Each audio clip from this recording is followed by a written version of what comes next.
Weak heating or unevenly cooked foods.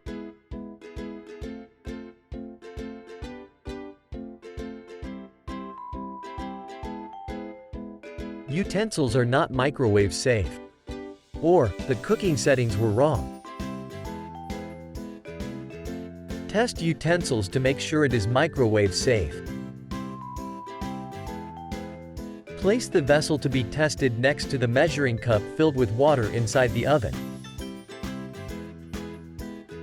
Heat the bowl and measuring cup for 1 minute on high mode. If the water temperature has risen but the bowl is still cold, the bowl is microwave safe. If the water temperature does not change and the bowl becomes warm, this means that it is not safe for use in the microwave. Do not cook without the glass tray. Defrost food completely before cooking. Use the correct cook time and power level.